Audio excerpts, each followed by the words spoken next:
Assalamualaikum warahmatullahi wabarakatuh. Allahumma lakal hamdu bil iman wa lakal hamdu bil Qur'an wa lakal hamdu hatta tarda. Allahumma atina anfusana taqwaha wa zakkiha anta khairu man zakkaha anta waliyuha wa maulaha. Amin Allahumma amin. Amma ba'd. Ikhwatul iman, ikhwatu fid din, a'azakumullah wa uhibbukum fillah. Alhamdulillah, alhamdulillah, summa alhamdulillah. Alhamdulillah ikhwan, dengan limpah kurnia daripada Rabbul Alamin, kita boleh menyambung pelajaran kita ikhwan daripada kitab Syarah Hisnul Muslim. Syarah Hisnul Muslim min azkaril kitab was sunnah. Al-Hisnu, kalau antum masih ingat lagi, kita bercakap dulu apakah makna Al-Hisnu, perlindungan. Kadang setengah bahasa dia terjemah dalam bentuk mukhtasar ataupun majaz. Dia terjemah dalam bentuk majaz, perlindungan. Dia kata baju besi. Hisnu bermakna kita ni ada satu protection, maksudnya kita pakai baju besi. So senjata musuh dia mai ikut mana pun, dia kena tambah baju tu, dia jatuh. Dia takkan tikam kita punya roh kita dan jasad kita. Itu makna hisnu. Hisnul Muslim, seorang Muslim ni dia ada perlindungan dia. Apakah perlindungan dia? Penulis sejak awal lagi menyatakan min azkar, daripada azkar. Azkar itu bacaan plural daripada zikir. Daripada zikir-zikir al-kitab was sunnah. Daripada kitab dan sunnah.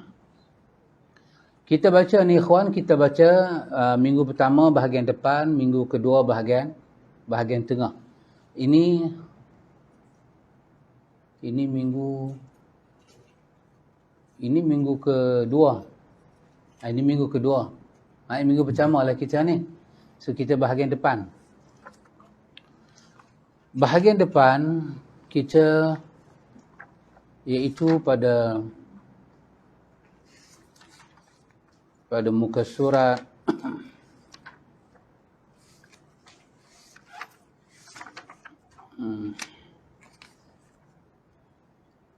iaitu kita pada hadis muka surat 69.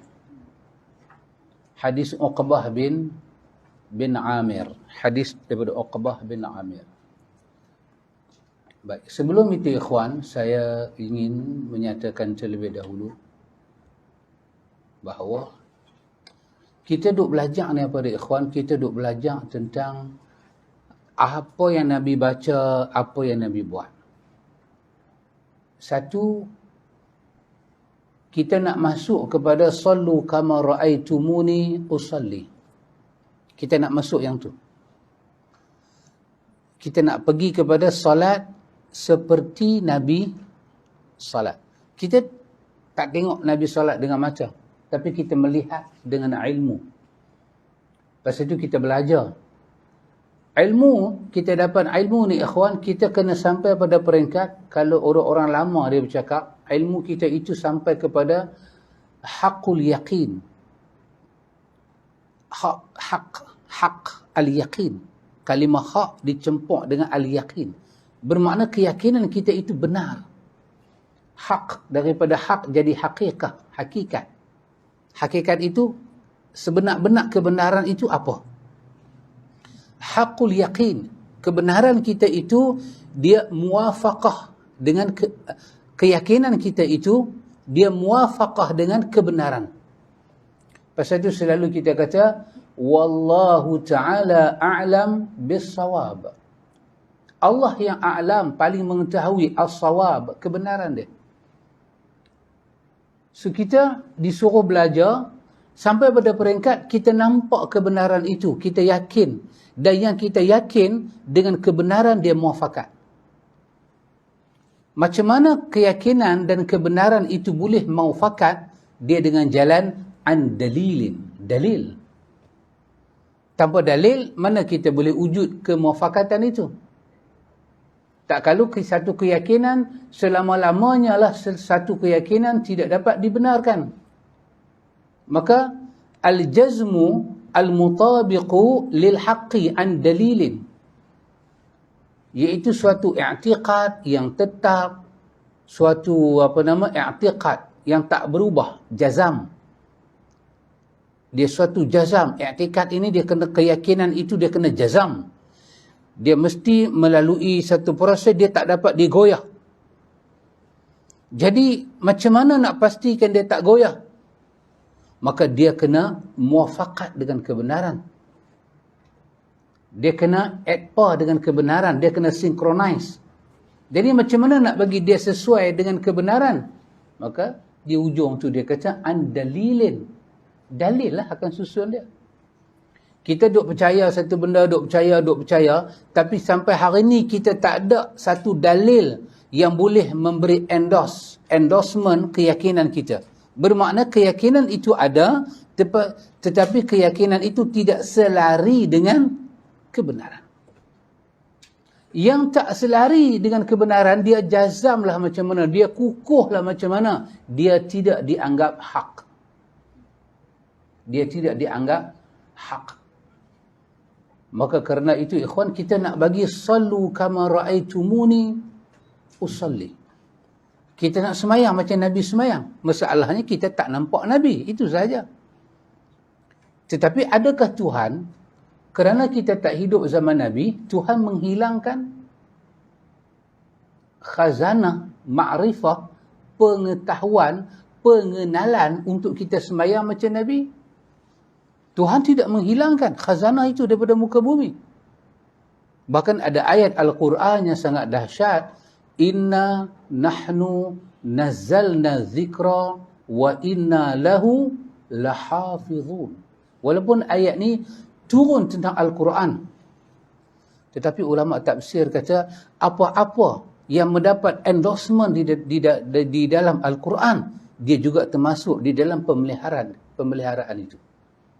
Apa yang Al-Quran bagi endorsement? Rasul. Ya ayyuhallazina amanu ati'ullah wa ati'ur rasul. Endorsement Allah. Rasul kena ikut. Kalau Allah mentakdirkan dalam dunia ini lenyap kisah para rasul, maklumat tentang rasul tak ada untuk orang akhir zaman, maka bagaimana dengan endorsement Quran itu? Macam mana Rasul salat, Rasul zikir, Rasul haji, Rasul tawaf, manasik umrah dan haji. Itu Quran tak bagi penjelasan. Quran cuma kata ati'ullah wa ati'ur rasul. Jadi maka kerana ada ati'ullah wa ati'ur rasul, maka apa sahaja berkaitan dengan rasul, dia akan mendapat pemeliharaan daripada Allah.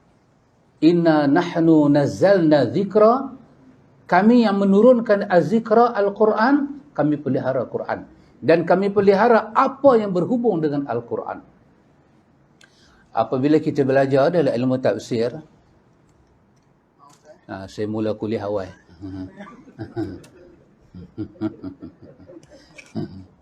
Saya tak suka lambat, walaupun saya main lambat. Habis saya tak suka lambat. Baik. Bila kita belajar di dalam tafsir, dalam ulumul Quran, dia beritahu pada kita, bila kita belajar ilmu ulumul hadis juga, dia beritahu pada Al-Quran lebih memerlukan sunnah dari sunnah memerlukan Al-Quran. Sebab tanpa sunnah, apa yang ada dalam Quran tidak dapat diberi penjelasan al-bayan. Sahabat ingat lagi surah Ar-Rahman, macam mana permulaan dia? Ar-Rahman 'allamal Quran khalaqal insan 'allamahul bayan. Allah mengalimkan kita al-bayan. Maka Quran diturunkan untuk diberi penjelasan. Maka siapa nak bagi penjelasan tentang Al-Quran? Maka dia adalah Rasul. Pasal itu keberimanan kita kepada Rasul telah termaktub dalam rukun iman yang 6. Dan bagaimana pergerakan Rasul dijelaskan oleh Al-Quran. Macam mana Rasul, kepada dia diturun wahyu macam mana. Maka Al-Quran bagi penjelasan Rasul itu wujud. Qisasul Anbiya itu ada. Allah kata, tilka rusulu faddalna. Tilka rusul. Demikianlah para rasul kami yang kami cerita pada kamu. Allah bagi endorsement. Maka yang semua Allah bagi endorsement, Allah jaga. Allah jaga.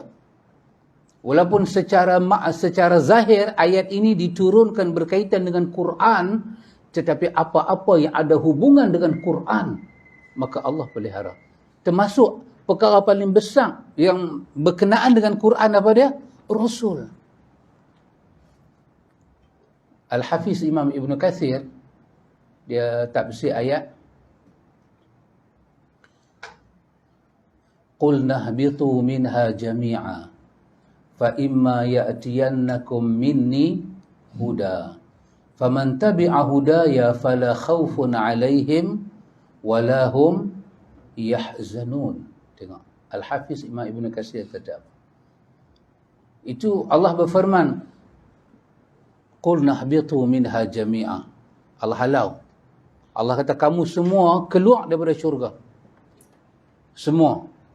Masa tu dalam syurga ada iblis, ada Nabi Adam, ada isteri Adam dan ada malaikat. Allah kata, Qul nahbitu minha jami'a. Jami'an. Allah guna perkataan jami'an. Hampa semua ihbitu minha, keluar. Maka ulama tafsir kata, tidak termasuk dalam usiran itu adalah para malaikat. Walaupun Allah guna perkataan jamak. Kenapa? Kerana kaedah bahasa Arab, 2 ke atas, dia akan guna jamak.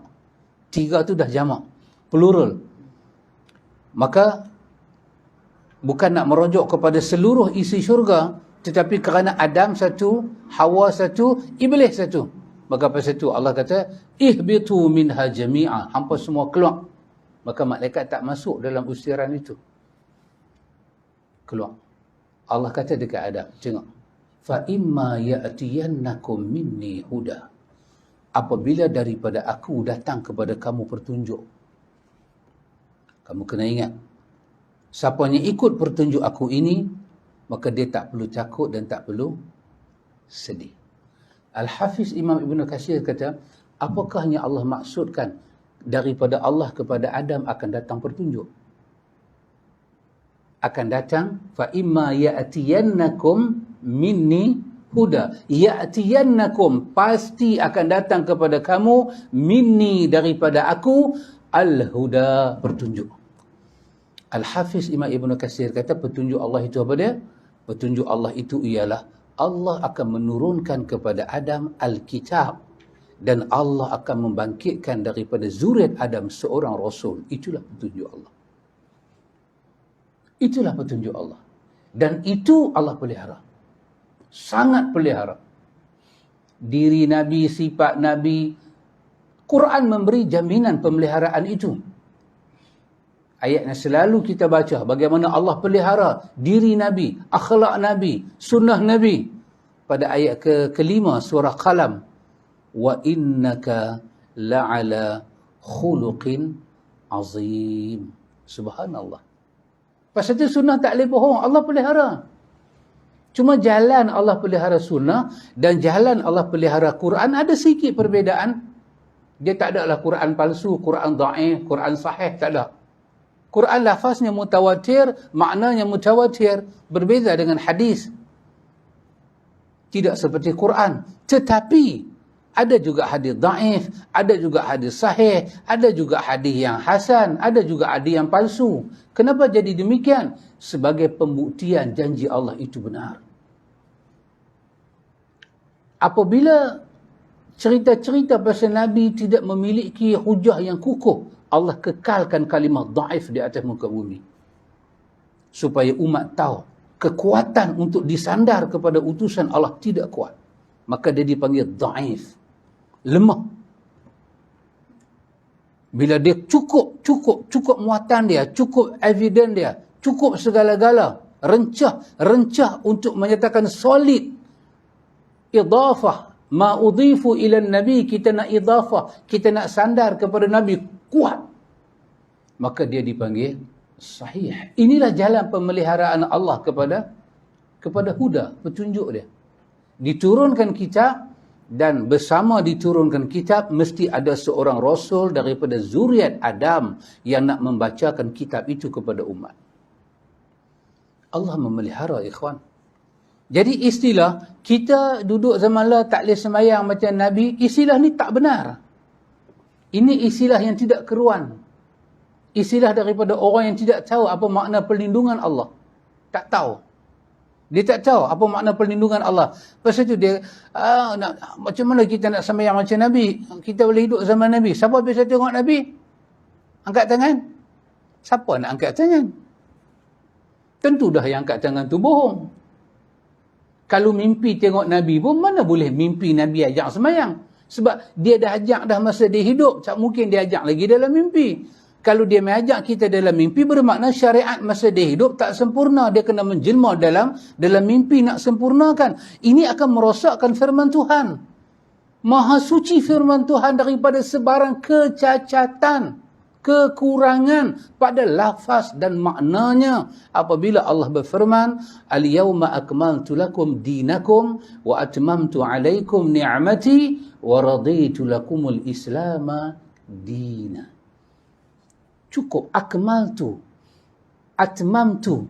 Mak bahasa dia. Akmaltu, atmamtu, raditu. Lepas itu, orang-orang Arab ni bila ayat ni turun kat Nabi, dia melengung dia. Akmaltu. Allah kata, Allah sempurna. Bermakna yang di dalam tak perlu dikeluarkan, yang di luar tak perlu dimasukkan. Akmal. Takaran dia cukup, muatan dia cukup, kapasiti dia cukup. Jangan ditambah, jangan dibuang. Wa atmamtu, sempurna, diberi penghargaan, dijunjung, diangkat. Diangkat dengan penghormatan, ada nikmat, ada anugerah ilahi, ada kurnia, ada kelebihan. Wa raditu. Dan hanya ini yang aku redha. Yang kata raditu siapa dia, ikhwan? Mutakallim dia Allah. Bukan Muhammad. Allah yang kata dia redha. Maka Allah ambil 23 tahun daripada kerasulan Muhammad, bermula daripada umur dia 40 sampai ke belakang, sampai ke umur dia 63, dia wafat. Allah ambil daripada 40 sampai ke 63 untuk dia mengajar depan ke belakang, belakang ke depan, apa itu Islam yang sempurna, yang penuh dengan kurnia, yang Allah redha. Semuanya disempurnakan ketika dia hidup. Ketika dia hidup. Maka kita bertugas mencari apa yang Nabi ajak ketika Nabi hidup. Ketika Nabi bercakap. Pasal itu cakap dia, perbuatan dia, endorsement dia, hatta diam dia. Semua tu kita kena tengok. Dan itu sepatutnya menjadi haqqul yakin, satu keyakinan yang hak, yang dia muafakat dengan dalil-dalil yang ada. Tak kalau kita akan cakap sembrono, yang sembrono tu kita yakin tapi dia tidak hak. Berapa banyak orang yakin benda tidak hak? Berapa banyak orang yakin benda yang bukan hak? Orang tak tahu. Orang tahu. Saya izinkan saya mengulang apa yang kita selalu ulang dalam kuliah kita, perkataan Imam Asy-Syafi'i. Antum masih ingat lagi perkataan Imam Syafi'i yang selalu kita ulang? Dia kata apa makna ittiba'? Kan? Apa makna ittiba'? Dia ulang di mana? Dalam kitab dia Ar-Risalah. Apa makna ittiba'? Ittiba' tu maksudnya ikut, kan? Mengikuti. Kita ikut. Ikut siapa? Kita ikut Rasulullah. Apa makna ikut? Dia kata bila Nabi buat, kita buat bagi sama dengan dia. Bila Nabi tinggalkan, kita tinggal bagi sama dengan dia. Itulah makna ikut. Seolah-olah Imam Syafi'i memberi ta'rif. Ittiba' itu apa maksud dia? Dalam urusan ibadat, kita berbuat seperti Nabi berbuat. Kalau kita tinggalkan, kerana dia tinggal, kena tinggal seperti dia tinggal. Yang kita tinggal kerana Muhammad tinggal diberi nama sunnah tarkiyah. Yang kita buat seperti Muhammad buat diberi nama sunnah fi'liyah. Antara sunnah fi'liyah dengan sunnah tarkiyah, kalau kita buat exactly sama, kita dapat pahala. Kita dapat pahala kerana kita meniru Muhammad tinggal, dan kita diberi pahala kerana kita meniru cara Muhammad buat. Itulah makna ittiba', kata imam kita, Imam Asy-Syafi'i. Lepas tu Imam Syafi'i kata apa? Kenapa ittiba' ni wujud? Ittiba' ini wujud kerana tidak ada manusia paling suci di sisi Allah melainkan Muhammad. Huwa Rasulullah. Maka yang kita disuruh ittiba' tu apa dia? Orang yang paling suci buat, kita kena buat seperti orang itu. Yang kita tinggal ni apa dia? Kita tinggal orang yang paling suci tinggal. Maka kalau orang paling suci tinggal, siapa kita nak buat? Adakah kita rasa Muhammad tinggal, Muhammad tak buat benda itu, kita rasa insya-Allah Tuhan akan bagi pahala, kita buat. Sedangkan di sisi Allah Muhammad paling suci, dan Allah mengarahkan kita ikut orang paling suci. Imam Syafi'i kata, kalau awak tak dapat tangkap dua perkara ini, awak tak akan mengenal sunnah. Apa itu fi'liyah, apa itu tarkiyah. Awak akan banyak jidal. Apa? Tanya, kita jadi fighter. Kenapa Muhammad? Ikhwan, saya tak tahu nak cakap. Kalau orang tanya kepada kita, Ma'ang siapa? Oh, Ma'ang tu bagus sangat. Pa'ang tu bagus sangat. Ikhwan, orang yang kenal nilai ibu dan bapa, bila orang persoal lagu tu, kita jadi apa? Kita boleh jadi hak yang hijau tu. David Banner. Don't make me angry, dia kata. Berubah mata dia. Gambar lama sahabat. Gambar lama. Ya. Tiba-tiba, di dalam acuan yang sama, takaran yang sama, bila kita kata Rasulullah tak buat, Muhammad bin Abdullah wa Rasulullah tak buat, orang kata, awak kalau Nabi tak buat, kenapa kami tak boleh buat? Bahasa apa ni? Bahasa apa ni? What is it? Belajar di mana bahasa ni?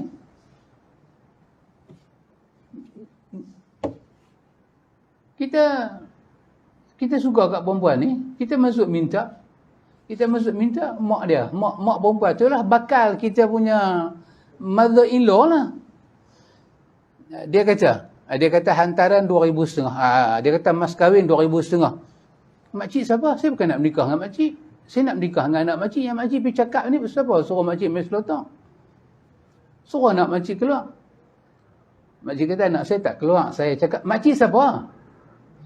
Hang nak kahwin dengan anak dia. Hang tanya mak dia siapa? Hang ni betul-betul apa pasal?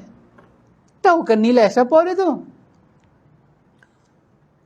Dia bercakap mewakili anak dia. Kita persoal hak dia.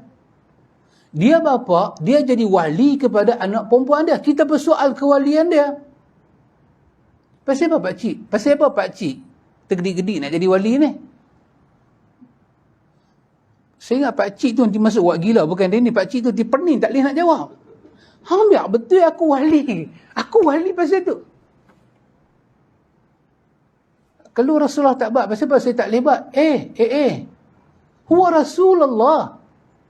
Antara kita dengan Tuhan tak sampai. Allah letak dia. Muhammad bukan orang tengah. Muhammad diberi nama Rasulullah. Utusan Allah. Allah bicara semua kat Muhammad. Suruh bagi tahu ke kita.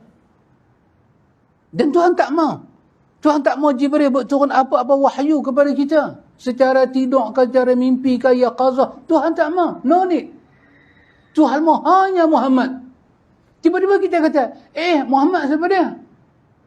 Saya tahulah dia Rasulullah. Tapi takkanlah semua benda dia tak buat, saya tak boleh buat. Tengok, pikiran. Ini adalah satu kuman yang mesti dibuang daripada pikiran manusia. Dia tak tahu nilai huwa Rasulullah. Dia tak tahu nilai maksum. Dia tak tahu makna risalah. Dia tak tahu makna nubuwah. Ya ikhwan. Yang kita duk belajar ni ikhwan, dalam sujud kita belajar sampai dalam tahiyat akhir Nabi duk baca apa? Kita duk belajar kekasih Allah. Insan yang Allah cinta zahir dan batin, luar dan dalam. Dia baca apa? Setiap bacaan dia mendapat restu dari Tuhan. Dan dia kata, insan yang besar ini kata, semayanglah macam aku semayang. Macam mana kita nak melarikan diri kita daripada hadis ni? Ya ikhwan. Macam mana kita nak larikan diri? Oh, jangan main-main. Statement-statement ni besar ikhwan. Kadang-kadang kerana kita, saya tidak kata tak ada ilmu, tapi saya kata kerana kita tidak tahu arti setiap perkataan-perkataan yang ada dalam agama ni, nilai dia. So kita macam acuh tak acuh.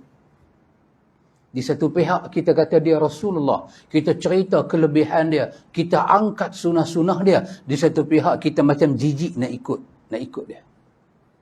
Di satu pihak kita sanjung dia bukan-bukan. Kita puji dia, walaupun kita tahu hulu, tapi kita pakai, kita puji dia habis-habisan. Tapi di satu pihak kita nak semayang macam dia, kita petikai habis. Ini menunjukkan apa dia? Al-yaqin. Keyakinan yang masuk kepada kita, keyakinan itu tidak hak. Sebab keyakinan itu tidak duduk di atas dalil. Di atas dalil, evidence yang betul, penjelasan yang betul, keterangan yang betul.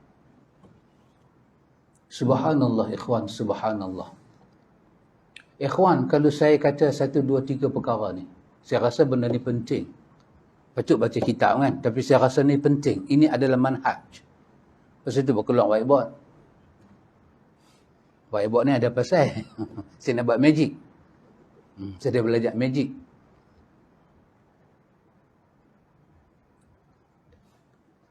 Saya kata satu benda. Bersetujukah kita? Ataupun saya kata, kesemua kita tahu pada menyatakan bahawa ulama itu adalah waris Nabi.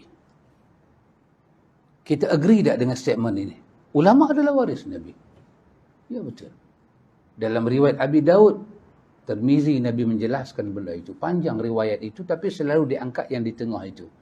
Innamal ulama warasatul anbiya. Betul. Sesungguhnya orang-orang yang ada ilmu, mereka itu menjadi pewaris kepada para anbiya. Jadi pengidafan kalimah itu jelas. Kenapa mereka diangkat, diiktiraf sebagai orang berilmu? Kerana mereka mewarisi ilmu para anbiya. Bukan kerana mereka anbiya. Bukan kerana mereka ada mukjizat ataupun kelebihan seorang Nabi. Tidak. Kerana mereka, Nabi ini bila mati, meninggalkan ilmu.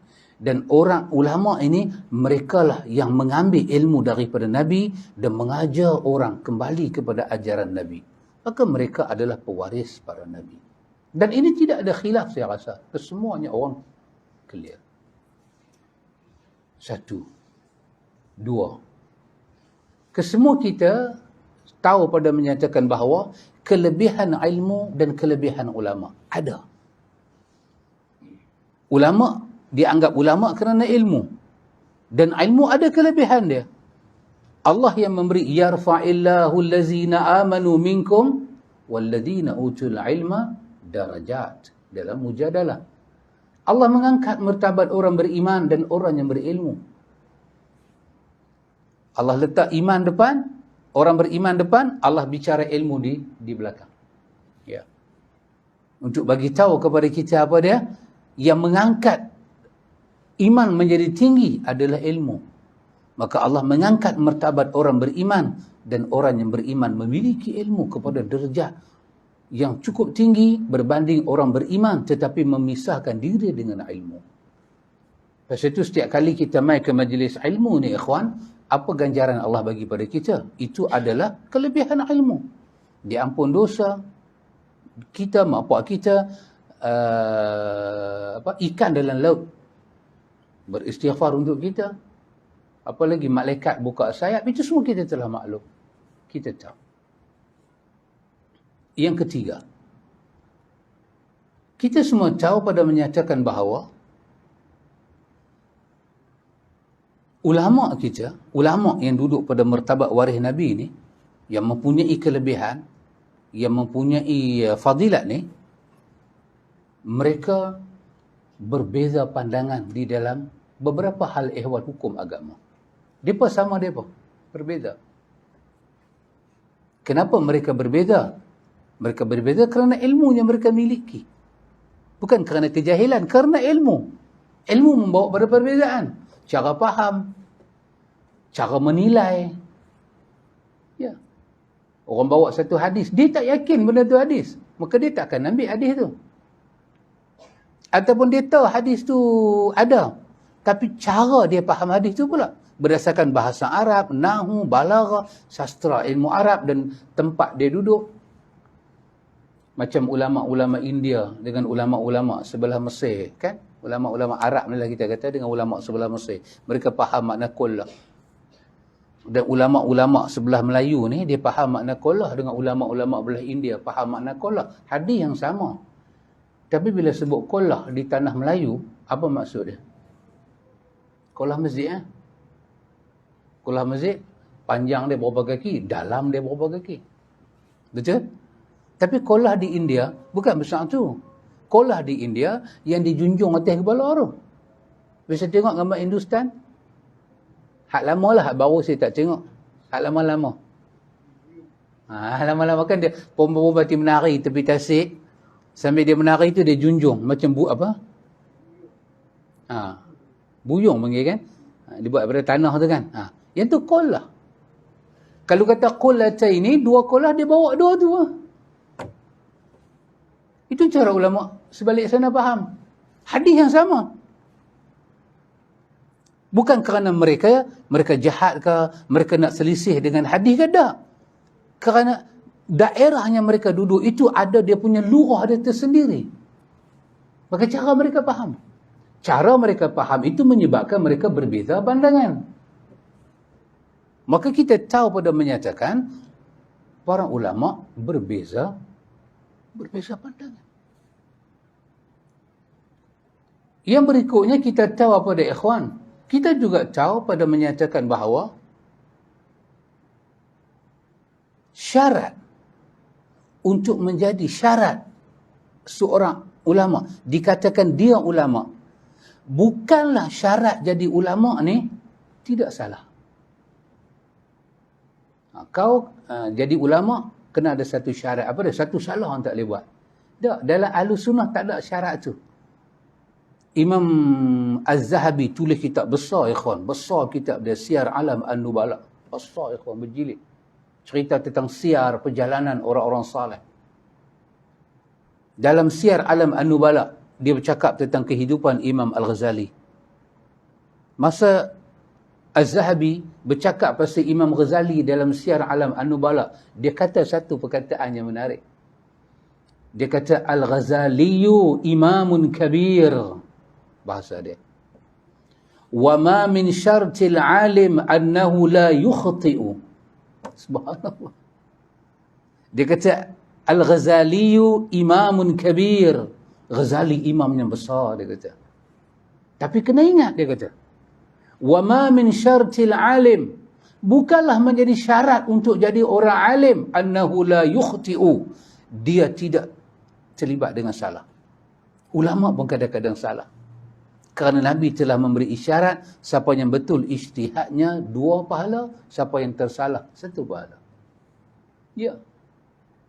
Kalau kita mempunyai fikiran, ulama tak akan salah, kita telah terkeluar kepahaman di atas garis yang betul. InsyaAllah lah saya kata, takat kita duduk mengaji ni, insyaAllah lah tuan-tuan main mengaji ni, tak ada lah ulama yang kita ambil ni buat salah. Salah, statement tu dah salah. Kerana bukan syarat. Perkataan ulama itu tidak meletakkan mereka di luar zon manusiawi. Bukan. Mereka manusia. Kerana Ahlussunnah berkeyakinan ulama tidak pernah maksum. Akan tersalah, tersilap. Maka kerana itu Ahlussunnah dia letak daripada awal lagi, mereka pewaris Nabi. Betul? Betul, mereka pewaris Nabi. Mereka ada kelebihan ilmu. Betul. Mereka berbeza pandangan di atas sebab-sebab yang tertentu. Betul. Namun, Ahlus Sunnah berkeyakinan imam-imam Ahlus Sunnah tidak ada yang maksum. Maka bukanlah apabila dia disebut alim, dia tidak akan terlibat. Langsung dia tak akan salah. Tidak. Kadang-kadang dia akan salah. Kadang-kadang pada ilmunya dia kata hadis itu hadis yang dhaif. Bila datang muhakkik, para pengkaji, peneliti, didapati hadis itu bukannya dhaif tapi palsu. Tetapi walaupun dia tersalah, itu bukanlah tiket untuk kita keluarkan dia sebagai ulama. Hang dah salah, hang tak layak jadi ulama. Tak, dia kekal dengan sebagai ulama. Tapi pandangan-pandangan dia yang salah tidak diikuti. Pandangan-pandangan dia yang salah tak diikuti. Saya tak pedulilah guru saya. Dah bukanlah saya nak kata kat siapa-siapa, tapi itu manhaj dia. Saya tak peduli apa nak kata guru saya salah ke tak betul, dia guru saya akan ikut dia. Kalau ada hadis, antum nampak dia bercanggah dengan hadis total dan fatal, saya tetap akan ikut guru saya tak peduli hadis itu. Ini cakap orang tidak tahu manhaj ta'lim, manhaj talaqi. Manhaj talaqi siapa? Manhaj talaqi Ahlus Sunnah. Mr. President, you can understood ke understand? Understand understood payah sikit kan, understand senang. Apa yang saya cakap Manhaj ni penting ya kawan. Lagi satu apa ya kawan? Semua kita tahu tradisi Ahlus Sunnah apa dia? Walaupun ulama mereka memiliki pandangan-pandangan yang dhaif, kadang-kadang pandangan yang syaz, pelik-pelik, namun tradisi Ahlus Sunnah tidak mencerca para ulama. Syekhul Islam Ibn Taymiyah menulis satu kitab yang besar. Sumbangan dia besar dalam dunia ini. Dia menulis satu kitab yang besar, Rafa'ul Malam Anil A'immatil A'lam. Zikru fihi asbabul ikhtilaf, a'lamul a'immah fi ba'dil furu'i masail al-fiqhi al-islami. Dia tulis satu kitab yang besar, mengangkat cercaan daripada para imam-imam mazhab. Dan dia mendedahkan dalam kitab itu, asbabul ikhtilaf. Kenapa mereka berbeza pandangan? Supaya kita tak mencerca mereka. Supaya kita tak cerca. Kita tahu pasal apa dia? Dia khilaf. Dia buat jasa besar. Dia tulis setiap sebab-sebab, hampir 6 ke 7 sebab dia senaraikan. Dan dia namakan kitab dia Rafa'ul Malam Anil A'immatil A'lam. Mengangkat cercaan daripada imam-imam yang besar. Jangan kita mencerca mereka. Kerana tradisi Ahlus Sunnah. Tradisi. Mereka apa dia? Ulama-ulama ni mereka penyumbang. Mereka berkhidmat untuk agama ini. Tetapi kesilapan mereka disebut di atas adab ilmu. An-Nawawi, Imam Nawawi menghormati Al-Ghazali. Tapi ketika An-Nawawi lalu kepada hadis Muslim, hadis Abu Hurairah yang bercakap tentang jangan kamu khususkan malam Jumaat dengan satu malam yang kamu tak sembahyang pada malamnya, pada malam-malam lainnya. Jangan kamu berpuasa pada hari Jumaat dengan satu puasa yang kamu tak pernah puasa pada hari lain. Malam Jumaat nak sembahyang dengan satu sembahyang. Sembahyang tu tak pernah sembahyang malam lain. Maknanya kita buat kita punya wirid lagu tu. Mai hari Jumaat pula belah siang nak puasa. Tak pernah puasa hari lain. An-Nawawi bawa riwayat Muslim, Nabi melarang. Jangan khususkan malam Jumaat dengan satu sembahyang. Jangan khususkan hari Jumaat dengan satu puasa di siang hari. Bila Nawawi dia buka hadis ni dalam syarah Muslim, hadis ni hadis Muslim, lepas tu dia syarah. Dia sebut satu benda yang ada dalam Ihya. Dia sebut satu benda yang ada dalam Ihya. Dia menghormati Al-Ghazali, tetapi kesilapan itu didedahkan dalam bentuk ilmu supaya orang tak ikut dan tidak mencerca. Dia kata adapun salat yang dinamakan dengan salat al-gharaib yang dilakukan pada malam Jumaat yang pertama daripada bulan Rejab, sesungguhnya itu daripada hadis yang buruk, iaitu hadis yang palsu. Semoga Allah Ta'ala mengambil tindakan kepada orang yang melakukan ini dan menyandarkan kepada Nabi. Dia berdoa dengan doa yang qabih kepada orang yang berbohong pada Nabi. Tengok-tengok semayang tu siapa yang anjurkan? Siapa yang anjurkan semayang ni? Imam Al-Ghazali. Dalam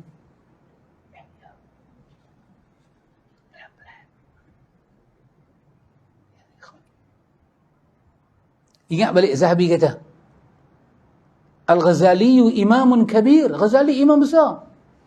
Tapi bukan syarat. Apabila orang tu menyandang gelaran ulama, dia sampai tak salah. Dia boleh salah berdasarkan ilmu dia. Had ilmu ada. Tapi adakah Nawawi mencela Ghazali? Tidak. Tidak mencela. Dia menghormati jasa-jasa Al-Ghazali. Ghazali menulis kitab Usuluddin. Besar kitab dia. Orang semua mengambil manfaat daripada tulisan dia. Tetapi yang bercanggah dengan kebenaran ini, kenapa kebenaran tidak diukur berdasarkan emosi, tapi berdasarkan dalil? Kerana dalil lah kita kata benda tu tak benar. Kalau saya kata, my big brother, you are wrong, brother. Apa wrong? Kata awak salah.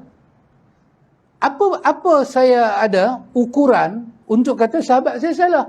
Barometer dia apa? Penimbang dia apa? Wazan dia apa? Untuk saya kata sahabat salah. Sahabat salah kerana sahabat, ini peraturan sahabat. Ini peraturan dia. SOP dia macam ni. Sahabat dah langgar. Di atas ini, di atas hujah ni saya kata sahabat salah. Macam mana semayang itu dikatakan salah? Berdasarkan para pengkaji hadis. Mereka yang kaji. Hadis tu bukan hadis, tapi maudhu'. Orang-orang sufi buat dan mereka kata itu daripada Nabi. Yang mendedahkan hadis itu adalah An-Nawawi. Apa benefit Nawawi? Maka pasal itu al-haq diukur dengan dalil. Tak, kalau semua orang akan dituduh salah. Betul. Dia punya barometer tak ada. Maka ikhwan, kita di dalam ilmu tradisi Ahlus Sunnah, kita tak pernah mencerca seorang pun imam Ahlus Sunnah. Walaupun ada yang tersalah dan tersilap dalam ijtihad mereka. Kita selalu baik sangka pada mereka. Tak mungkin kesalahan itu diperbuat dengan sengaja. Mungkin di luar ketidaksengajaan. Itu adab Ahlus Sunnah dalam apa sahabat Roy? Ya, di dalam manhaj ilmu. Dalam metodologi knowledge methodology atau methodology knowledge. Yang mana betul sahabat? Mr. President? Dua-dua betul. Apa? Begitulah khilaf membawa rahmat. Tak apa-apa. Janji dengar, boleh faham, cukup. Ya ikhwan. Lagi satu, tengok. Semua kita tahu pada menyatakan, ini asas-asas yang saya kongsi ikhwan. Asas dia.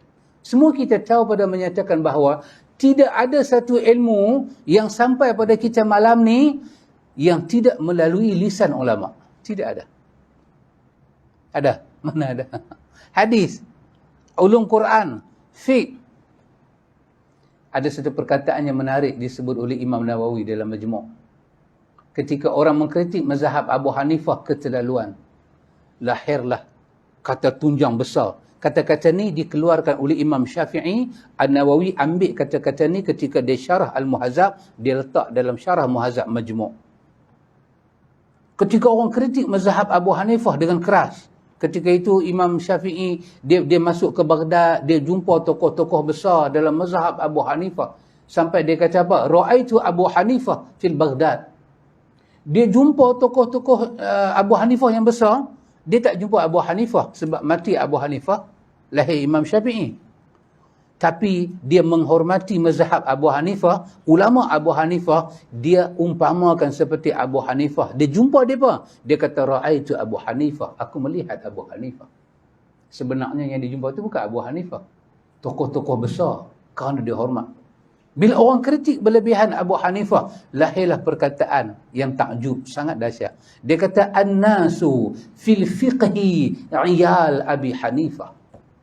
Dia kata manusia di dalam fiqh seluruhnya menumpang Abu Hanifah. Kalau Abu Hanifah tak buka fiqh, kita tak ada fiqh. Dia orangnya mula membuka jalan fiqh. Artinya, pemaidani yang kita pijak ni, mereka yang buat. Asasnya mereka yang. Muwatta' Imam Malik dikritik dengan begitu dahsyat. Dikritik walaupun sanad Imam Malik itu lebih dekat dengan zaman Nabi. Imam Malik 3 aja, Bukhari sampai 4, 5. Orang kritik Muwatta' Imam Malik. Orang kritik Imam Malik. Imam Syafi'i bangkit membela Imam Malik. Dia kata, Malik hujjati amam Allah. Apabila Allah bertanya pada aku, kenapa kau buat begini? Aku akan sebut nama Malik. Dia hujjah aku di hadapan Allah. Kenapa dia kata demikian? Kerana setiap benda yang Imam Malik sebut, Imam Malik bawa dengan sanad di dalam Muwatta'. Subhanallah. Ulama' dibela. Kenapa? Jasa mereka. Dan ini ikhwan, tak ada siapa pun petikai. Tak ada siapa pun petikai sumbangan para ulama', kelebihan para ulama', apa yang para ulama' buat, tak ada siapa petikai. Tak ada siapa petikai. Namun, kita juga kena tahu beberapa perkara. Kita duk baca benda ni ikhwan, kena tahu beberapa perkara. Apa dia di antara perkara yang kita kena tahu? Imam-imam yang kita sebut kita mengambil ilmu daripada mereka, imam-imam yang kita katakan mereka ialah menghampak pemaidani ilmu ini. Dahsyat mereka, kita ra'i mereka, mereka dihormati, mereka ada kelebihan ilmu dan sebagainya. Namun kita kena tahu, Allah Subhanahu wa ta'ala telah mentakdirkan beberapa perkataan telah keluar daripada lisan mereka yang disimpan di dalam maktabah ilmu, di dalam mausu'ah ilmu, ensiklopedia ilmu. Besar Imam Abu Hanifah. Besar Imam Abu Hanifah. Tapi besar mazhab Abu Hanifah, mazhab tua. Tapi ada dua ulama dalam mazhab Abu Hanifah. Seorangnya Muhammad bin Hasan Al-Syaibani dan seorangnya terkenal dengan nama Abu Yusuf. Dengar? Ini adalah durus yang muhimmah. Pelajaran yang penting untuk kita simpan, kita rekod. Saya sebut dua nama, Muhammad bin Hasan Al-Syaibani dan Abu Yusuf. Dua nama ni tokoh besar dalam mazhab Abu Hanifah. Apa fuqaha sebut? Mereka kata dua tokoh ini telah khilaf dengan Abu Hanifah hampir sepertiga daripada ilmu dalam mazhab Abu Hanifah. Sepertiga banyak mana ikhwan? Satu benda bagi tiga. Bermakna 2/3 saja mereka setuju dengan Abu Hanifah. Sepertiga mereka khilaf. Kenapa? Kenapa tu saya simpan dulu. Kata para ulama kita, bal qad taraku kathiran minha lamma zahara lahum mukhalafatuhu lisunnah hatta anna al-imamaini Muhammad bin Al-Hasan Syaibani wa Abu Yusuf rahimahumullah qad khalifan syaykhuhuma Aba Hanifah fi thuluthil madhahib. Subhanallah. Muhammad Hasan Syaibani kata, kalau Abu Hanifah hidup dan dia lihat kepada semua hadis yang ada berkenaan dengan wakaf, harta wakaf tidak boleh diwariskan, dia akan tarik balik pandangan dia. Siapa yang sebut? Tokoh besar dalam mazhab Abu Hanifah. Imam Nawawi, yang kita dah ulang sebut nama dia, An-Nawawi, tokoh besar, tiang seri dalam mazhab Syafi'i. Dia khilaf dengan Imam Syafi'i dalam beberapa kes. Kesnya heavy-heavy. Di antara kes heavy-heavy yang dia khilaf dengan Abu Hanifah, dengan Imam Syafi'i, kesnya heavy-heavy. Saya pernah sebut kes ni dulu di sebelah selatan, saya ingat lagi. Pakcik tu kata kat saya, kalau ustaz ni berani keluar, aku nak baling kasut bintang muka dia. Lepas tu dia rasa terlalu happy. Kes ni bukan happy, kita tak pernah dengar. Bukan happy. Tak pernah dengar. Inilah masalah kita. Saya kata, dia khilaf dengan Imam Syafi'i dan dia sebut dalam majmu' ketika dia syarah teks daripada kitab Muhazab Syafi'i. Dia kata apa? Dia kata, adapun samak babi, tidak ada dalil yang jelas. Cukuplah bila kita sentuh babi, tangan kita basuh biasa-biasa. Dalil yang jelas adalah samak anjing, bukan babi. Cuma Imam Syafi'i kiyah dengan babi sahaja. Itu saja. Daripada Nabi tak ada samak babi. Ikhwan, kalau sebut arak tak apa ikhwan. Sebut di Nusantara, kita boleh dapat nama Ustaz Babi tu. Jangan cari besar. Kena sebut hari tak betul yang dapat. Ha?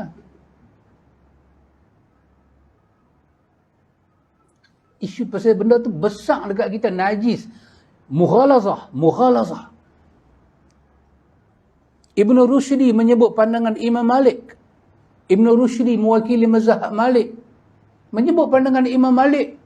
Yang pada dia, pandangan Imam Malik itu agak ganjil.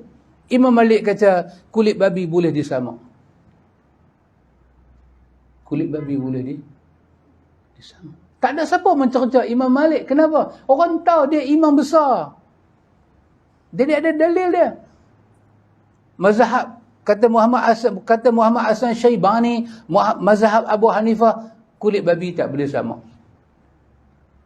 Kenapa? Mazhab Imam Abu Hanifah kulit babi tak boleh sama? Kerana Imam Abu Hanifah kata babi tak ada kulit. Anak sama apa? Dia tak ada kulit. Habis yang tebal itu isi tebal. Isi orang tak sama, haram makan. Subhanallah ikhwan.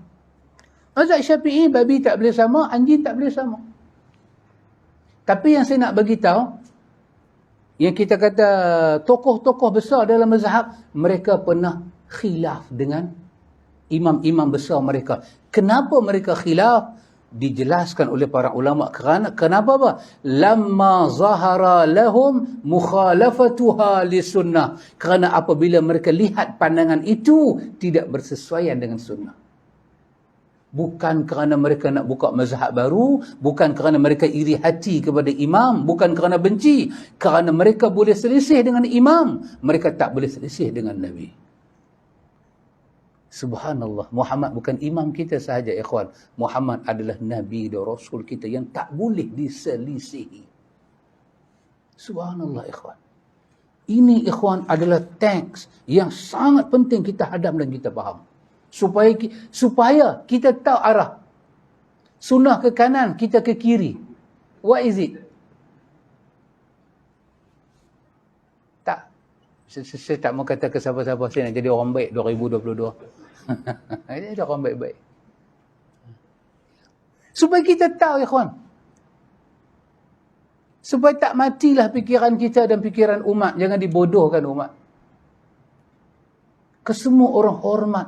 Takkanlah orang macam Muhammad Hasan Syaibani dan Abu Yusuf tak sayang dengan Abu Hanifah. Mustahil. Dia sayang. Tetapi, kita ada benda kena tunai dengan Nabi. Kita tak boleh khilaf dengan Nabi dengan sengaja. Kenapa ya ikhwan? Ya. Kerana kita kena tahu ikhwan, apa yang Allah Ta'ala bagi pada Nabi, Allah Subhanahu Wa Ta'ala bagi pada Nabi satu benda besar ikhwan. Yang disebut dalam riwayat Muslim. Allah Subhanahu Wa Ta'ala bagi kepada Nabi jawami'ul kalim. Utitu jawami'ul kalim. Dalam riwayat lain, u'atitu jawami'ul kalim. Subhanallah. Tengok Ibn Rajab Hanbali dalam Jami'ul Ulum wal Hikam dia bahas dia. Apa makna jawami'ul kalim? Allah memberi kepada aku kalim. Kalim tu kalimat. Kalimah. Yang jawami'. Pendek. Tetapi padat dan syarat dengan makna. Sampai aku cakap semua orang faham. Itu adalah mukjizat Tuhan pada aku. Tak ada orang yang tak faham ajaran aku. Ya. Tak. Badawi boleh faham. Orang dusun boleh faham. Orang kampung boleh faham. Orang bandar boleh faham. Raja boleh faham. Orang berpendidikan tinggi boleh faham. Orang macam saya yang tak ada pendidikan langsung pun boleh faham. Sunnah ni ikhwan dipelajari oleh orang-orang yang kita kata pekerjaan mereka tu biasa-biasa aja. Penulis getah ni. Belajar sunnah, faham sunnah. Sallu kama ra'aitumuni usalli, faham. Dulu masa tak belajar, tak faham lah pasal tak belajar. Bila belajar, faham. Faham. Kata pakcik, masa tuan pakcik belajar dulu ambil SPM, pakcik dapat apa? Dia kata apa pun tak dapat, SPM pun tak ambil. Pakcik bukan tak ambil SPM, sekolah pula. Tapi ini pakcik duk main belajar hadis ke mana? Tak tahu dia kata belajar hadis ni senang faham. Dia tak ambil SPM, sekolah pun tak. Tapi bila sebut hadis sahih, hadis dhaif dan palsu, dia tahu dan dia faham. Allah bagi kat Nabi berurusan dengan umat dengan cara jawami'ul kalim.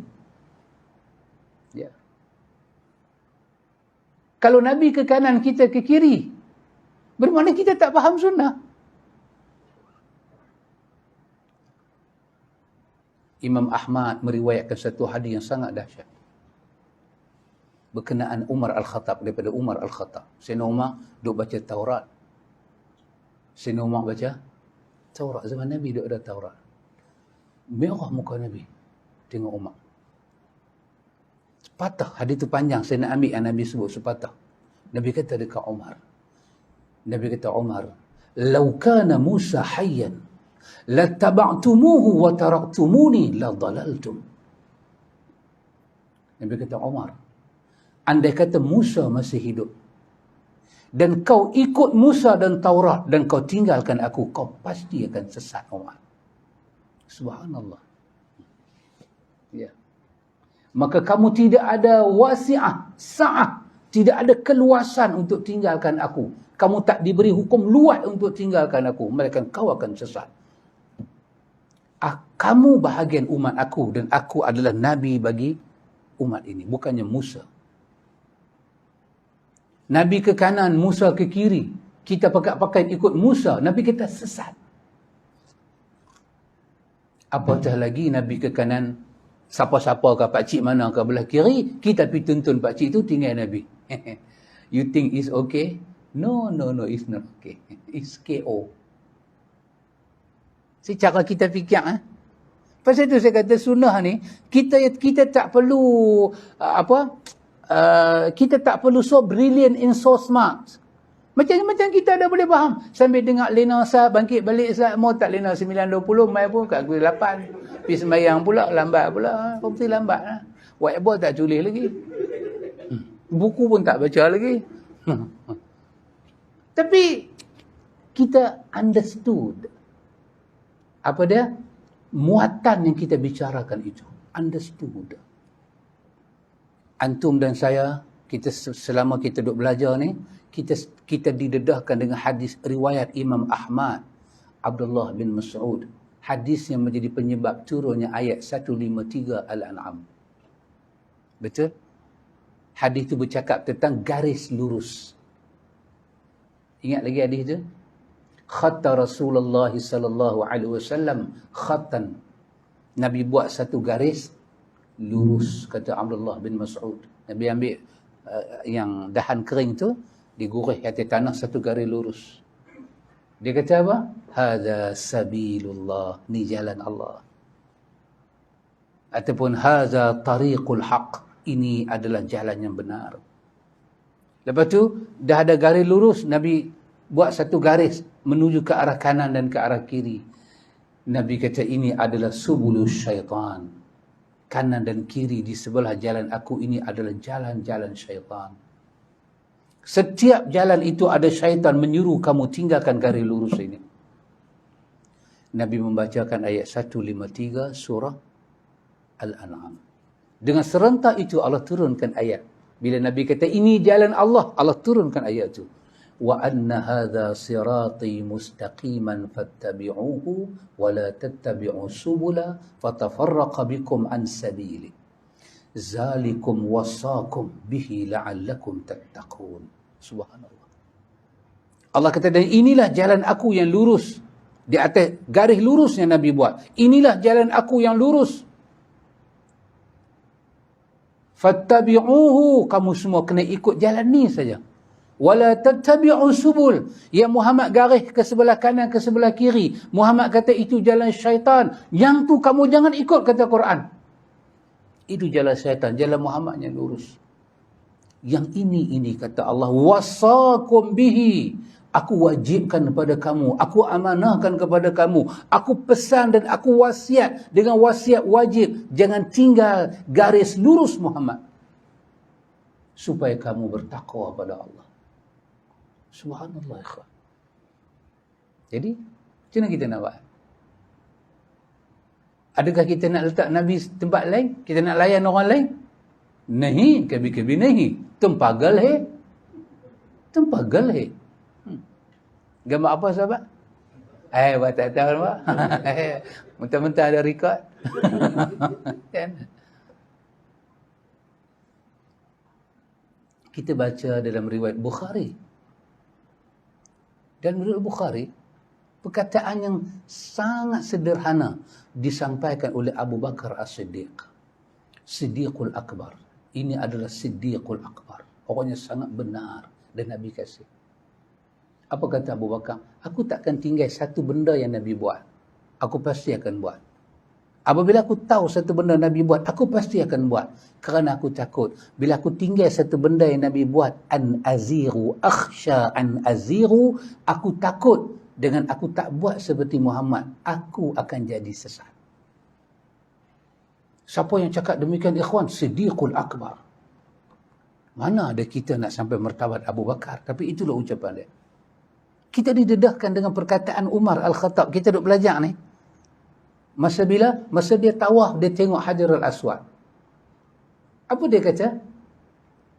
Innaka hajar. Dia kata, kau batu.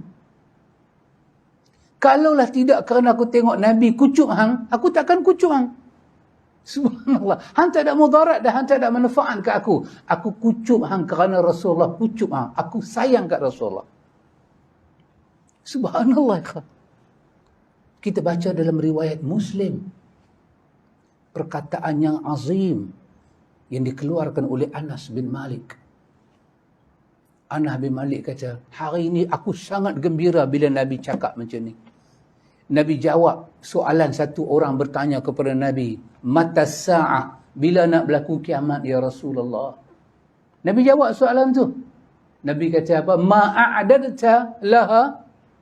Kalau kiamat berlaku, hang ada apa? Apa hang punya perkiraan, hang punya persiapan? Dia kata, aku semayang macam biasa, puasa macam biasa, tapi aku sayang sangat pada Allah dan Rasul. Anas dengar Nabi jawab pada kawan tu. Anas kata, tak ada hari yang lebih aku gembira melainkan hari ini. Apa Nabi jawab pada kawan tu? Nabi kata, kalau begitu, anta ma'aman ahbabta. Kamu akan bersama dengan orang yang kamu sayang. Anas kata, aku tahu hari ini aku tak kehilangan Rasulullah. Sampai dalam syurga aku akan bersama dengan Nabi. Kerana aku akan bersama dengan orang yang aku sayang. Kata Anas, aku sayang pada Abu Bakar. Aku sayang pada Umar. Aku sayang pada Osman. Aku sayang pada Ali. Aku sayang pada Nabi. Dan aku nak bersama dengan mereka. Subhanallah, ikhwan. Dahsyat. Kuklah Anas nak kata, aku sayang dekat Abu Bakar. Aku sayang dekat Umar. Andai kata Nabi ke kanan, Abu Bakar dan Umar ke kiri, aku akan ke kiri kerana aku sayang ke mereka. Anas tak cakap lah kata. Tak ada apa-apa sajalah saya katakan, tak ada apa-apa. Dia untuk kita, untuk kita. Untuk kita adun balik pemikiran kita. Kita punya proton pemikiran, elektron pemikiran, molekul-molekul pemikiran kita itu takut masuk apa panggil? Perkara-perkara yang merosak dia punya lingkaran tu. Kan? Setiap atom ada lingkaran dia. Takut lingkaran itu rosak. Bila rosak, akan rosaklah seluruh lingkaran itu. Ya subhanallah ikhwan. Karena itu, kita belajar siang malam dan pagi petang ni ikhwan, untuk tahu benda ni. Satu hari ikhwan, Imam Abu Hanifah. Dia mengajar. Imam Abu Hanifah mengajar. Dia tengok, saya sebut tadi, Imam Abu Yusuf. Apa yang dia cakap, semua duk tulis. Apa yang dia cakap, semua duk tulis. Ya, of course lah.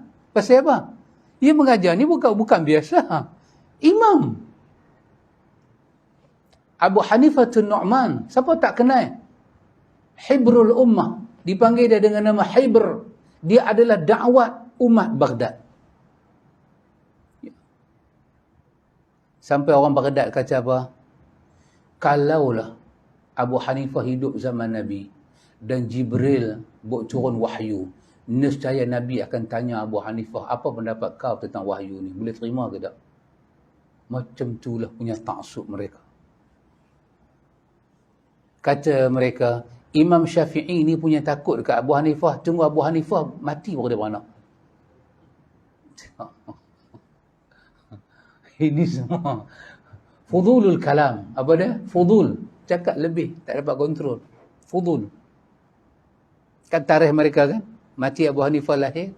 Abu Syafi'i punya takut dekat Abu Hanifah. Yang belah Syafi'i pula, Abu Hanifah takut kat Syafi'i. Kelak-kelak Syafi'i dia roh. Fudulul kalam. Dalam manakib antum akan jumpa khazanah cakap lagu ni banyak.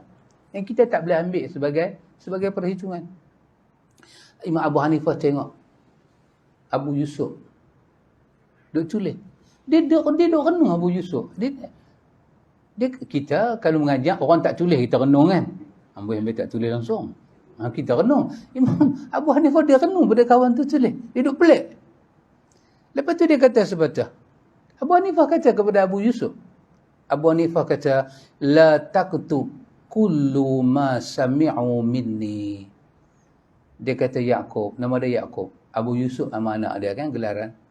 Dia kata Yaqub, jangan hang tulis semua benda yang hang dengar daripada aku. Fa inni qad ara ra'yu yawm wa atrakuhu ghadan.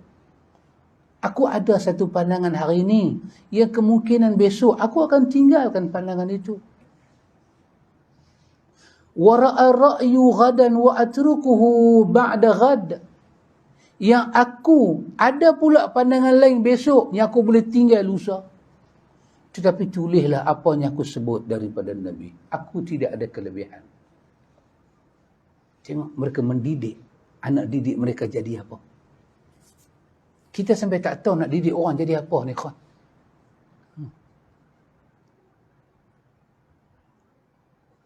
I ask you my brother. Tak boleh big lah pasal saya lagi big. Orang kata penghormatan, kita mendatangi orang tua ke orang tua mendatangi kita. Penghormatan. Based on penghormatan, respect. Tahiyat. Orang tua datang. Kita nampak orang tua lalu. Kita bangkit pergi kat dia ke? Ataupun kita duduk. Pakcik. Pergi mana? Pakcik tu dengan duk pegang dulang ke apa kan? Pakcik, takkan dulang tu bok-bok malah sini sama. Itu penghormatan lah. Biasanya, orang yang rendah ni lah, kita muda ni, rendah umur, kita yang respect orang. Orang tua kan kita naik bas. Tengok ibu-ibu mengandung, duduk pegang stand by tu, kita bangkit bagi dia duduk. Itu maksudnya apa? Respect. Okay? Kita hormat Nabi, beriman Nabi, kita lah patut pergi pada Nabi. Betul? Kita lah patut pergi pada Nabi. Tiba-tiba Nabi mai kat kita. Nabi mai pondok kita.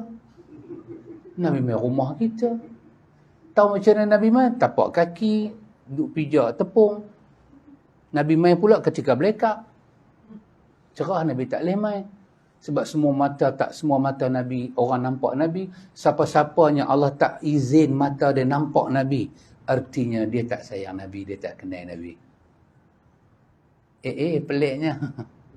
Subhanallah ikhwan. Takut ikhwan, kita takut. Apa al-yaqin tidak di atas al-haq. Apa yang akan membuktikan ini semua adalah dalil. Dalil. Pasal itu ulama kita hormat, ikhwan.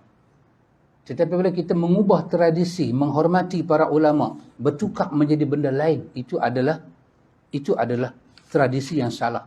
Itu jangan sekali-kali kita ubah, ikhwan. Jangan sekali-kali kita ubah. Satu perkataan yang menarik ikhwan daripada imam kita, imam besar kita, imam agung kita, Imam Asy-Syafi'i rahimahullahu ta'ala.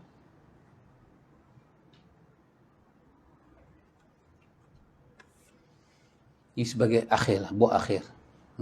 Tak apa, minggu depan dah lagi. Minggu depan kita pakai whiteboard. Kata Imam Syafi'i. Ini perkataan daripada Imam Syafi'i. Dia kata apa?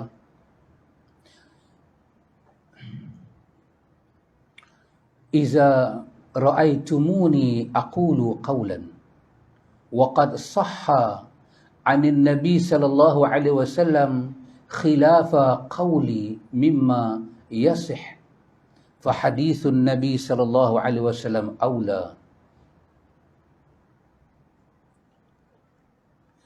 Iza ra'aitumuni aqulu qawlan wa qad sahha 'anil nabi sallallahu alaihi wasallam khilafuhu fa'lamu anna 'aqli qad zahaba. Kataan dia, apabila kamu semua melihat aku lu qawlan, aku berkata dengan satu qaul, aku bercakap dengan satu hukum dalam agama, yang kamu dapati waqad sahha 'anil nabi sallallahu alaihi wasallam khilafu, yang kamu dapati benda yang sahih daripada nabi tak sama dengan apa yang aku kata. Didapati tak sama. Tentulah siapa yang akan tahu tak sama ni? Bukan kita, para muhadis lah, orang-orang yang mengkaji hadis. Tak sama. Dengar apa dia kata. Dia kata, fa'lamu, hamba kena tahu masa tu, anna aqli qad zahaba, sesungguhnya akal aku dah hilang. Apa maksudnya sahabat? Yang cakap ni bukan kecil punya orang, besar punya orang. Tak ada, dia saja nak cakap tak sama dengan Nabi, tapi dia bagi isyarat pada kita. Kalau ada satu benda orang tu berani cakap tak sama dengan Nabi, bercakap dengan satu perkataan, tengok-tengok yang Nabi cakap tak sama, dia kata ketahuilah akal orang tu dah hilang. Maksudnya apa? Kalau orang tu dah hilang, orang tu tak siuman, jangan ikut dia. Jangan ikut dia. Betul kan? Tak sama. Ya. Lepas tu Aisyah lah beritahu. Saya tak tahu ya kawan. Hari pertama Nabi wafat. Wafat. Tu nak urus jenazah Nabi semua kan. Antum boleh bayang tak hari tu tanam Nabi. Tu baca dalam Sahih Bukhari dan sunan-sunannya lain. Tanam Nabi. Anas kata apa? Kami duk tarik tanah-tanah keliling nak buat kubur Nabi tu.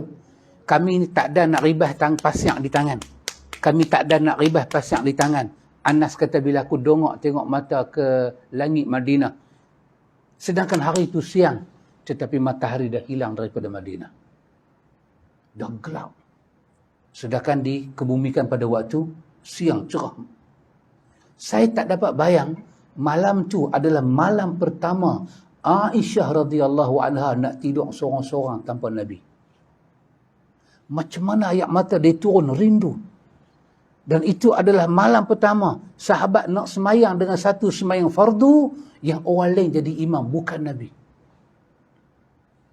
Apa nak jadi hari itu? Bila nak kena azan, yang dia akan sebut wa asyhadu anna Muhammadar Rasulullah, tapi Nabi dah tak ada. Hari itu hari apa ikhwan? Anas kata siang seperti malam. Gelap untuk kami.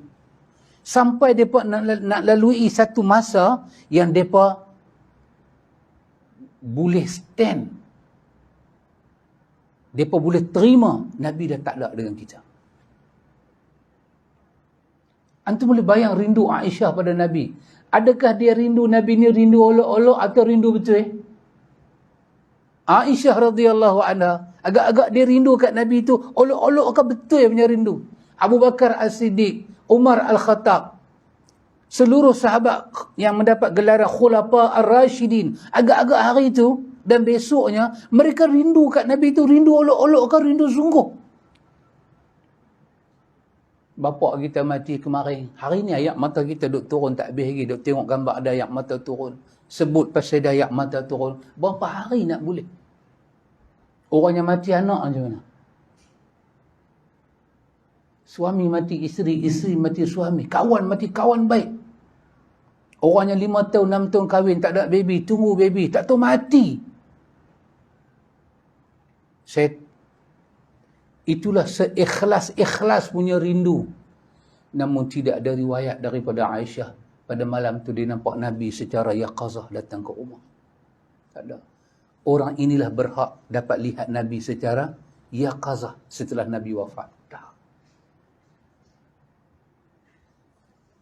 Tiba-tiba siapa yang dapat tengok ni?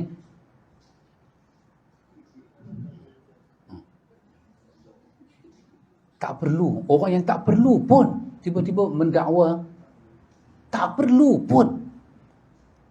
124,000 para Nabi. Teringilah nak tengok seorang Nabi tu muka dia macam mana. Tengok muka macam orang Malaysia. Irah macam orang Malaysia. Bukanlah dia Nabi pun. Muka dia irah. Tak perlu pun. Tak perlu pun. Ma la yanfa'u fid din. Ma la yanfa'u fid din. Benda yang tak ada manfaat pun pada agama. Subhanallah ikhwan. Inilah benda di akhir-akhir zaman ni muncul ikhwan. Subhanallah. Kata Imam Ibrahim An-Nakhai yang kita boleh baca dalam Nasaihul Ibad. Nasaihul Ubad. Apa dia kata? Dia kata innama halaka man halaka qablakum bi thalathi khisal. Umat telah binasa orang dulu. Telah binasa orang dulu dengan 3 benda. Ini bukan hadis, ini perkataan siapa? Ibrahim An-Nakhai. Imam Abu Hanifah yang kita habaq besar tadi, dia membina mazhab dia, banyak pandangan dia mengambil daripada Ibrahim An-Nakhai. Ibrahim An-Nakhai ni kecil-kecil Aisyah tengok dia. Abdullah bin Mas'ud jumpa dia. Dia tokoh besar, Ibrahim An-Nakhai. Kita boleh baca dalam Siyar Alam An-Nubala riwayat hidup dia. Al-Ghazali ambil banyak pandangan dia letak di dalam Ihya, dalam bab haji khususnya. Ibrahim Nakhai kata orang dulu, dia mati pun katalah sekitar dia mati tu 90 Hijrah. Dia ada perkataan ni. Saya tak ingat tarikh yang tepat dia mati. Sekitar 90 Hijrah. Tapi dia dah keluar perkataan ni. Cuba sahabat fikir, dia kata, telah binasa umat dulu, halaka man halaka qablakum, telah binasa orang sebelum daripada kamu dengan 3 benda ni. Orang sebelum daripada kamu tu, orang zaman dia lah. Agak-agak orang bila tu? Kalau katalah dia, andai kata dia mati 96 Hijrah, agak-agak dia bercakap, ni tahun bila? Takkan lagi 2 hari nak mati. Dia cakap, kurang-kurang 5 tahun naik ke atas.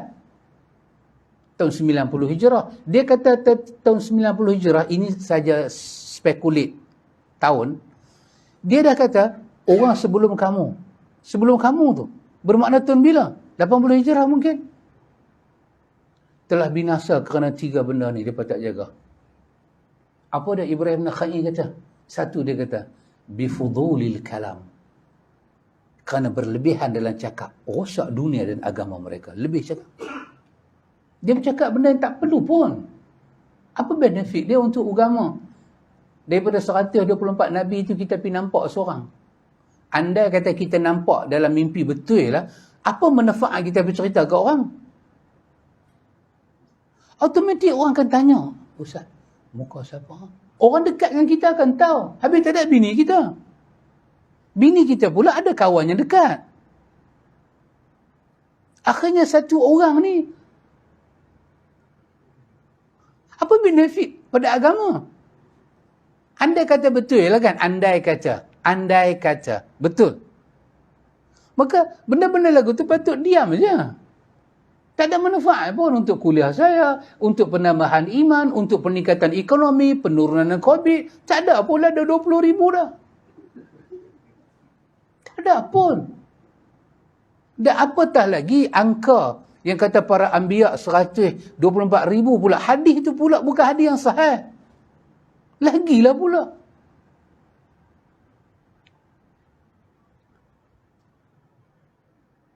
Fudulul kalam. Sahabat-sahabat, Nabi mai pondok saya secara yaqazah. Ikhwan, untuk apa ikhwan? Untuk apa? Akhirnya kita berdagang dengan Nabi ya. Kita patut bersaing pendidikan ini di atas kita punya madah kita. Kita sediakan kita punya silibus pendidikan kita yang baik. Tapi akhirnya kita tak begitu. Alhamdulillah. Alhamdulillah lah di BRB ini. Nabi Khidir pun banyak kali dah. Allahu Akbar ikhwan. Nabi Khidir banyak kali dah BRB. Habis Baitur Rahman, dis. Maksudnya Nabi Ilyas ni. Ikhwan, for what? For what? Benar ni. Untuk menjemput manusia. Untuk menjemput manusia, awak panggil lah tokoh-tokoh agama yang boleh menyampaikan agama. Bersaing. Persaingan. Jangan akhirnya kita bergadang dengan... Kenapa jadi lagu ni? Ibrahim An-Nakhai kata apa? Binasa orang dulu. Kerana apa? Fudulul kalam. Dia bercakap dah lebih. Kata Al-Hasan Al-Basri, kenapa jadi cakap lebih? Kerana dia letak hati dia di belakang perkataan di depan hati. Lepas itu dia bercakap, baru dia boleh fikir. Sepatutnya dia fikir, baru dia bercakap. Yang kedua apa dia? Binasa orang dulu, dia kata, bifuduli ta'am. Kerana makan berlebihan. Melampau. Seekor unta makan 10 orang. Arab yang kaya punya perangai ni bodoh, ikhwan. Seekor unta, ikhwan. Unta tu punya besar kan? Besar kita viva. Makan 10 orang. Habis ke? Soalannya habis ke? Tak habis. Pergi ke mana? Fudul. Berlaku fudul. Binasa. Dan yang ketiga dia kata apa? Binasa orang dulu pasal apa? Bifudulul manam. Berlebihan tidur dan mimpi. Subhanallah. Berlebihan fudulul manam. Tidak. Mimpi mai kat mana? Mimpi mai kat tidur manam. Bila tidak mimpi. Nabi Khidir tak tahu lah ya kawan. Banyak sangat. Binasa umat dahulu dengan mimpi. Dan nampaknya benda tu berulang kepada kita. Agama dah tak jadi fakta. Akhirnya ikhwan, orang yang menerangkan kebenaran, orang yang menerangkan hadis, orang tu disumpah serana. Orang tu dilaknat, dimaki, didoakan kematian dan macam-macam. Oh, dahsyat. Ni bukan pelik. Kena bersabdu atas tu ikhwan. Bukan pelik. Dan paling pelik apa dia ikhwan? Paling pelik pendengar. Takkanlah sampai tak boleh fikir. Pendengar. Saya bagi satu contoh, saya tutup. Seorang kata, hanya jangan pergi kelas mamak ni. Dia sesat. Mamak tu mamak ni lah. Mana ada mamak lain? Han jangan pergi kelas dia sesat. Kawan tu tanya dekat kawan yang cakap tu. Dia kata sesat tak mana? Dia kata mamak tu bukan Ahlus Sunnah. Mamak ni lah. Bukan Ahlus Sunnah. Pasal apa? Han tahu tak? Han boleh tengok YouTube dia tu. Dia duk cerita. Kunut tak ada. Dia kata aku ada simpan. Dia ada simpan satu klip video, iaitu dia kata Wahabi dan kunut. Dia kata, mamak. Mujak dia kata mamak, kalau dia haram jadah. Okey lah juga. Kita mamak ni. Mamak ni cakap kunut tak ada. Dia tu tanya. Dia kata kunut tak ada ke? Dia kata lagu mana? Dia kata sembahyang subuh tak boleh kunut. Baca kunut semua bid'ah. Ini bukan sedangkan kita dah tahu. Ahlus Sunnah tu simbol sembahyang subuh dia baca kunut. Dia jangan ikut. Kawan tu mai tanya saya, Ustaz ada video kau Ustaz cakap pasal kunut? Saya kata memang ada. Saya kata ada. Saya bagi buku tu. Buku yang saya jadikan tag kuliah tu. Lama dah. Tahun berapa? 2014 dulu kan. Masa tu garang lah. Kecil mana tak kenal lagi. Lah 6.5 dah. Dulu tak ada. Dulu 3.2, 4.4. Lah ni 6.5 dia slow sikit. Slow pun dah 9.35. tu cara naik. Okay. Dia kata kat saya, ini satu contoh, dia kata kat saya, Ustaz,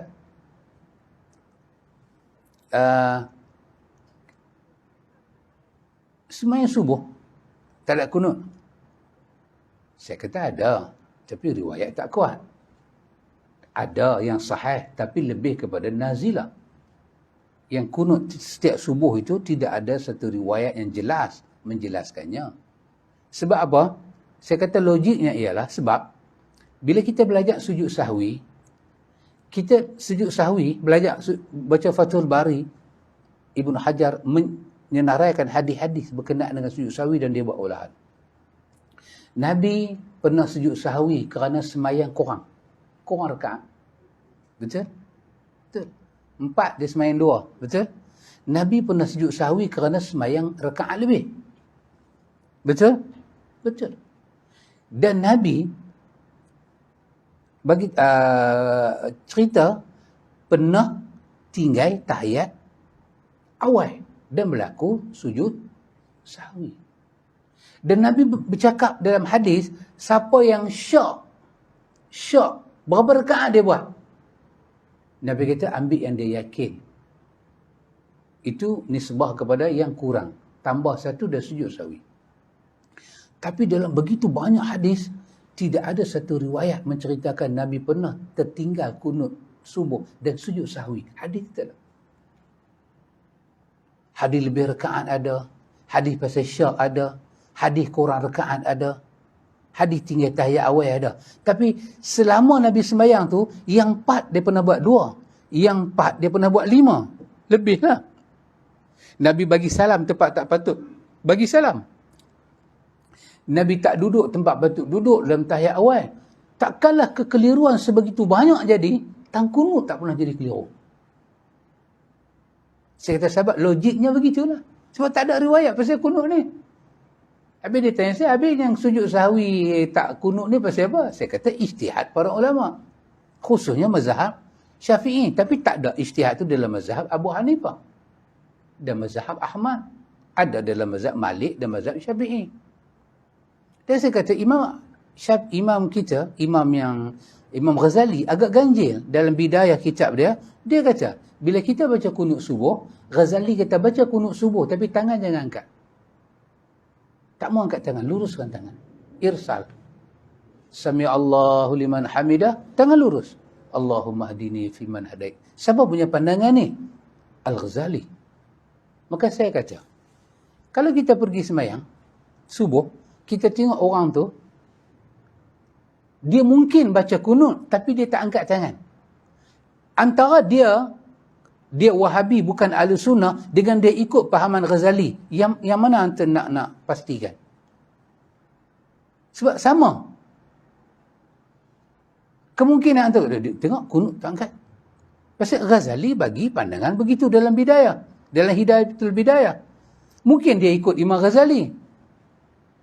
Imam Ghazali ni ulama sebelah mana? Mazhab mana? Sebelah Syafi'i. Jadi adakah Imam Ghazali itu Wahabi? Saya kata sahabat jumpa kawan tu yang kata saya bukan Ahli Sunnah ni, sahabat Peterang ni lagu dia. Dia ni pun betul bendui, Peterang main cerita balik. Peterang sengap sudahlah, Peterang main cerita balik. Oh, dia kata memang Wahabi ni pandai cakap. Bukan isu pandai cakap. Isunya ialah al-bayan, penjelasan. Penjelasan tu yang penting. Pasal tu kita, bila kita tak boleh menerangkan hadis, kita ingat hadis tu tak ada. Dan kita ingat hadis tu tak ada penjelasan. Wahai ulama, terang banyak. Kita tak tahu. Pasal tu jangan duk pergi langgar. Orang mengaji hadis ni tak tentu hala. Nak buat kitab satu lori. Jangan, sahabat. Jangan tak tentu hala. Bidang tu bukan bidang kita. Pasal kita bertanya kepada para ulama hadis. Alhamdulillah bumi Malaysia ni kaya dengan tokoh-tokoh hadis. Kaya ikhwan, alhamdulillah. Pulau Pinang ni kaya dengan orang-orang hadis. Muda-muda, hebat-hebat PhD hadis. Ya subhanallah. Jadi ikhwan, nak tangguh ke nak baca kitab balik? Kita tangguhlah. Itu saya rasa di antara perkara asas yang saya nak berkongsi dengan antum sekalian. Memandangkan ikhwan, bulan depan kuliah kita, lepas tu kita dah masuk bulan 4 Ramadan, kan? So bulan depan saya tak mau baca kitab, kita bukan bulan depan, start minggu depan. Saya nak pakai whiteboard saja. Iaitu apa dia? Saya nak ambil, kalau 3 minggu tu saya boleh habiskan bab solat saja. Saya nak bercerita pada antum, pasal dia kena pakai whiteboard, daripada makna salat sampai rukun-rukun salat itu. Kalau itu dapat dihabiskan dalam tempoh 3 minggu, sementara kita nak masuk kepada Ramadan, supaya jadi bekal yang solat macam Nabi itu macam mana, ikhwan. Daripada pengertian, kita masuk kepada pengertian. Nanti kalau antum ikuti kelas ni, dan antum tak faham, antum boleh ikuti. Yang kita dah berapa siri bab solat? 12-13 siri. 15 siri telah saya buat bab solat di bawah Facebook apa? Baitur Rahman Bicara Hati dan PMT. Ada 3 channel antum boleh tengok. Bab berkenaan dengan Hidayatul Kuliah, Hidayatul Subyan. Tapi saya saja nak pakai ini untuk sebagai persiapan kita sambut Ramadan. Start dengan rukun sembahyang itu, saya cuba nak rumuskan supaya kita nampak kehebatan salat yang akan kita pakai lebih banyak dalam qiyam Ramadan yang akan datang. InsyaAllah ikhwan, wa ila liqa, hayakumullah, barakallahu fikum, subhanakallahumma wa bihamdika, asyhadu an la ilaha illa anta, astaghfiruka wa atubu ilaih. Wassallallahu ala nabi Muhammad walhamdulillahi rabbil alamin.